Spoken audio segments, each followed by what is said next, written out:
These guys here, they gonna take over my show. My co-host is agreeing with him. Matt ain't saying nothing in the comments. Oh, this is great stuff right here. This is great material. Oh my gosh. I'm done with y'all. It's time for y'all to go. You know what? I think it's time to take over. All right, so how are you feeling about Lonzo Ball this season? Alonzo, I watched him. We went to multiple UCLA basketball games this season, as we do every year. And Alonzo seems... Man, I'm mad. He may not be ready for the NBA, but he will be a step up from what the Lakers have had the last few years. Right, but that makes him ready for the NBA. What fans don't realize is that Lonzo is not going to be a guy that's scoring 20 points a game. He's going to be a guy that gets 8 points, like 9 assists, 10 rebounds. He's a team player. He's going to do whatever the team needs at that exact moment. You think Redick can make a change like that? He'd have to... He already started for the Clippers multiple years. But if he doesn't make the postseason with the Sixers, if I'm correct, this might be the first year he doesn't make the playoffs. I hope everyone realizes what Chris Paul did for the Clippers in signing with the Clippers so the Clippers could trade him. Chris Paul could have just gone to free agency and signed with the Rockets. But instead, he went back to the Clippers so the Clippers could get something out of Chris Paul. And honestly, that trade makes... Honestly, I think the Clippers are going to be better this year. Wow. The Clippers have more depth. This is the first year. This is the first year we have an actual good small forward in Danilo Gallinari. First year we have an actual bench. There are actual bench players who can score and not just stand on the court. This team actually looks a lot better. And honestly, Paul's a great ball handler and a great playmaker. But Milos actually looks like he might move the ball better than Chris Paul did. He might actually make this team better. Bro, you know what? I'm sitting over here. I'm in awe right now because this dude is talking, right? They know sports management. That's their future. And to Definitely. me, it don't feel like I'm talking to teenagers. These dudes know the game. Yeah. I'm in awe right now. That's why I'm looking at you. I'm like, what? You know, and that's what Cam Newton was doing when the woman asked him that question. No, No, see, you it was not. responded and Daryl, you said it was not. in awe. It was In awe. not. Okay, I'm going to bring up something right now to you, Daryl. Okay. Talk to me. Women have been in sports journalism for over 20 years. Yeah. That is not even a question that that's not even a statement you should be making as a player. He gets asked questions almost every single day in a team press conference. And it's just a dumb answer to a question someone asked him. And this year in college football and NFL, most women broadcasters of any year ever. For Cam Newton to make that statement, that just shows he's immature and doesn't have any actual values. Wow. Yes. Now, I disagree with you guys on this one. Wow, that was so eloquently I just felt spoken. as, you know, being a Clipper fan, man, you know, this is going on my 26th season, man. And It's tough being a Clippers yeah, fan. it's It very is tough. very tough being You know a what I'm Clippers saying? fan. To see Chris Paul leave, you know, what was your thoughts, man, when you saw Chris and Jamal get traded and JJ Redick leave? I wasn't upset with Jamal leaving. I Okay. think he's honestly overrated, Jamal. Oh, wow. I personally believe he's a ball hog. I gotta get Jamal on the phone. He's personally a ball hog, you know. And he's old. And we're paying him way too much money to be a 37-year-old point guard. It's time for you to go too. Okay, He has valid points. But Redick, I was kind of upset, but Redick's asking for $20 million. Yeah. We wouldn't be able to re-sign Griffin if we re-signed Redick. So Redick was leaving anyways, unless he took a major pay cut. Did you see how much the 76ers gave him? It's 1 year, $20 million. No, 23. Sorry, $23 million 1 year. But yeah, it's way too. But they're paying him for 1 year, Yeah. hoping that he can maybe lead them to maybe, especially in the weak Eastern Conference. Yeah. They might be able to get a 5 or 6 seed with Redick on the team. Social media is such an overreaction to almost every single thing. For example, the woman reporter, people go into her Twitter past to try to find a negative out of her social life. And every single, like what you said earlier, every single social media, they always try to find the negative faster than they can find the positive. Yep. That's what sells.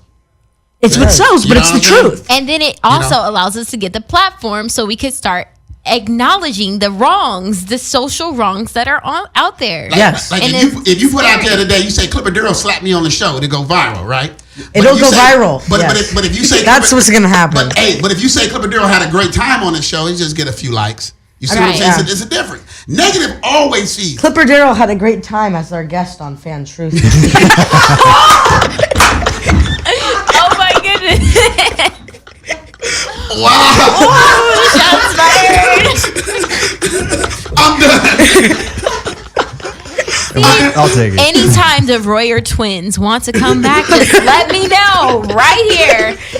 Agreeing with me, seeing the same. Oh man, this is too much. It's too awesome. Thanks. She's our new we've officially hired her as our co-host.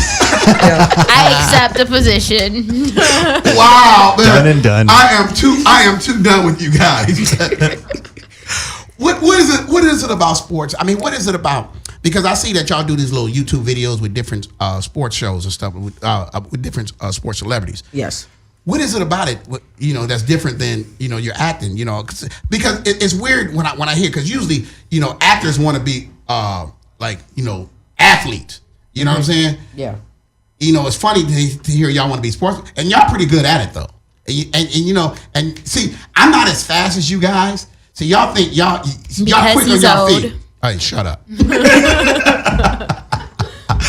You know what I'm saying? But what made y'all want to get into sports broadcasting? I like seeing the different perspectives of different players in different, in different sports, and I like the idea of being able to tell people and broadcast different stats and analytics and different things that people might not know about a certain player or a certain sport that is different from what other sports broadcasters give out to the public. Yeah, I personally like spreading stats and stuff like that, because people usually will just assume a player is good because of their name value or what team they're on. But if you look at the stats, and most players, when they're on a good team, they're overvalued. As you see, when Matthew Dellavedova, when he was on the Cavaliers, he won a championship. Yeah. Overvalued, signed a giant contract, $15 million a year. Yep. Is now an 11th man. You look at these players, and then if you just look at their stats, you realize this guy wouldn't even be a 7th man on most teams. Yep. It was because the Cavaliers are paying 3 superstars $20 million a year that they can't afford to sign actual bench pieces. So they sign this guy, and he does the job because he has to. And especially if you get minutes as a 7th man when you're on the Cavaliers, you still have the pieces around you. You get assists and rebounds. Exactly.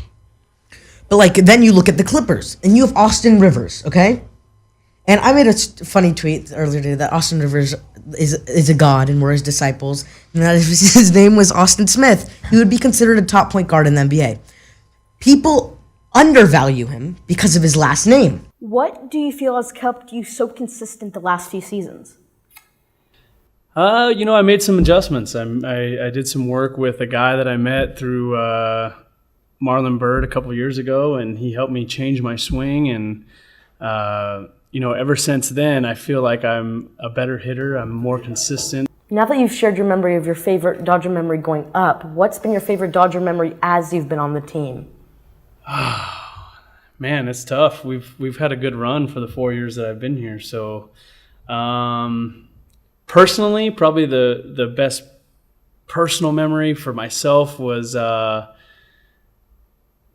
think in 2014 I hit 2 home runs off of Madison Bumgarner the night before we clinched the division, and that was pretty cool. It was the first time I hit leadoff for the Dodgers in 2014, and I led off the game with a home run, and I hit another one in like the 6th or 7th inning, and to hit 2 home runs off that guy, and I mean, everyone knows how good he is. Yeah. It's something else. As long as he's not riding dirt bikes. Oh, that was a low blow. How do you still fall in love with the sport of soccer every single day when you come out here on the field and practice and playing games? That's a good question. It's easy for people to fall out of love with something that they do or have done for a long time. But like I said, you have to have that type of drive every day and remember what made you fall in love with it. As soon as you start to kind of feel shaky about it, just think about the things that made you fall in love with it in the first place and what made you do it in the first place.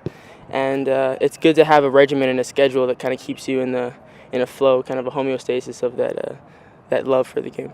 So what was it like also playing for your country? I think that would be pretty cool, isn't it? Yeah, that was probably the best moment in my career so far. The U20 World Cup and the qualifiers, maybe even more. were very eye-opening to, like I was telling you about how I fell in love with the game.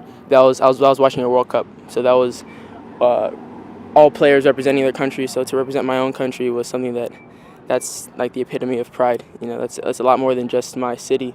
That's the entire United States that I wear on the badge and that I represent when I'm whatever country I'm in. Bouncing off of that away crowd question, what was the toughest crowd you've ever faced? In 2016, last year, I believe it was against Argentina, and in Buenos Aires.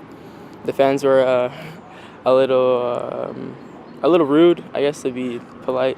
You know, they throw bottles of liquid at you and rocks, actually, and they really don't like the United States. Crowd? Yeah, they're a rowdy crowd, and it's a lot of people, and they're chanting things that are against you and against your country. And like I said, you kind of have to use that and just be like, yo, this is what you do it for, you know, the kind of thrill. Yeah. And at the end of the day, we ended up shushing the crowd because we won the game, and that's an even better feeling. In your childhood and later on in your life, pro ball, who would you say are the biggest influences for you in your career? Wow, that's a good question. The biggest influences, I would have to say my father and my grandfather. Cal Ripken Jr., Kirby Puckett was a big player back in my day when I was a kid. Roberto Alomar too. So, and Michael Jordan was big in any sport. You know, so you know, as a kid, you admire certain athletes. So during your career, you played for a lot of organizations. What was it like to transition when you signed or was traded to these new teams? Well, I usually wore out my welcome after the second or third year. You know, I kind of liken it going to a new school. You know, when I was younger, my dad played for a couple different teams, and we traveled different cities. And, you know, I got a chance to meet new kids at different schools. So that kind of prepared me for life as far as, you know, we get traded midseason, you're on a new ball club. Don't take any pitch for granted. If we make sure and we take care of our business, nobody can beat us. And we did that, and we became World Series champs. Okay, so speaking of family, you are the first MLB third-generation African-American baseball player. Mm-hmm. What is that like to continue a legacy from your family? Well, it's very special, and I never forget where I came from. The reason why I say that is I know what my grandfather went through. He was never a bitter man, always positive. And, you know, he was the first black player to play for the Chicago White Sox. He was the veteran Negro League player who was teammates with Willie Mays, teammates with Hank Aaron, played against Satchel Paige, played against Jackie Robinson. So I knew how much baseball meant to him. And then on down the line, my father, he played a long time in the big leagues. And I just shared their passion. They never forced me to play baseball. I love that at the dinner table, they will have their stories, and then I would listen as a kid. I want to have those stories one day, you know. So it really made me work hard and get to the big leagues. What are some challenges being brought up and down from the minors and the majors throughout an MLB season?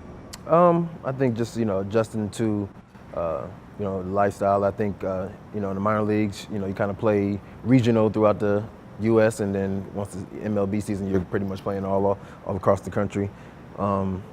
As well as, you know, you're playing in bigger parks. But for the main thing is understand that I'm playing baseball no matter where I play, and got to play the same game in the minors or in the majors. It must have been a tough decision to move on from medicine and become a stand-up comedian. Yeah. How did you break the news to your family? So I took them to our favorite Chinese restaurant, South Garden, sitting them down and just saying, I'm not passionate about this and I want to try something else. And it was hard to say it, but as soon as I did, they're like, whatever. My dad's first words were, life is short, do what makes you happy. Arnold Schwarzenegger. I grew up with like his poster. He's like a modern day Zac Efron, you know, or he's an old time Zac Efron. I'm kidding. So, you know, for me to meet the celebrities was awesome. What is it like being the host of American George? It's been amazing for me, and I think it's been cool for me to see that and to see how important it is for so many people, for them just to have challenged themselves to get in shape and to try to inspire others. Someday I'll do it, but not today.